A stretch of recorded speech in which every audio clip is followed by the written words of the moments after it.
গাইছ আজি কৈ আছোঁ এই ধুনীয়া ভিউটোৰ সৈতে গোলাঘাটৰে ওচৰে পাজৰে এখন গাঁৱত য'ত নেকি আমাৰ কনজিউমাৰ কিছুমান ৱেইট কৰি আছে তো বলক যাওঁ আৰু গাঁৱৰ পৰিৱেশটো দেখিছে নি ইমান সুন্দৰ ইমান বেছি চফা গাঁওখন গাঁৱৰ আবেলি সময় ভিউটো যে ক'ব লাগিব আৰু এইখন দেখিছেনে গাঁৱৰ মাজৰে এটা পৰিৱেশ পাৰ্কৰ নিচিনাকৈ বনাই থৈছে পাৰ্ক নহয় পিছে এইটো গাঁৱৰ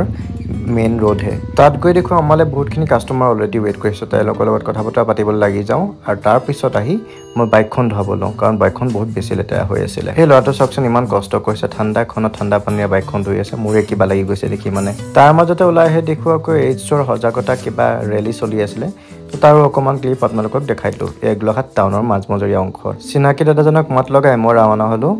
দাড়ি কটাবলৈ কাৰণ দাড়িখিনি থকাত মোক একদম কাবিৰ সিং যেনহে লাগিব ধৰিছিলে তো দাড়িখিনি কাটি ল'লোঁ আহি ইয়াত দাড়িখিনি কটাৰ পিছত গ'লোঁ ইনষ্টলেশ্যন চাইটত য'ত নেকি আমাৰ কাম সম্পূৰ্ণ হৈছিলে মই চাব পৰা নাছিলোঁ তো গৈ এপাক চাই আহিলোঁ যে আমাৰ টিমে কেনেকুৱা কাম কৰিছে গৈ দেখোঁ বৰ ধুনীয়াকৈ তেওঁলোকে আমাৰ চাইটটো কাম কমপ্লিট কৰিছে আৰু এইটো 3 কিলোৱাট ছিষ্টেম হয় যদি আপোনালোকে ঘৰত লগাব বিচাৰে মোক কণ্টেক্ট কৰিব পাৰে এতিয়া আহিলোঁ বেংকৰ কামত দলিল 3খন লৈ বেংকলৈ যাম ঠিক আছে লগ পাম অন্য এটা ভিডিঅ'ত তেতিয়ালৈকে পিছ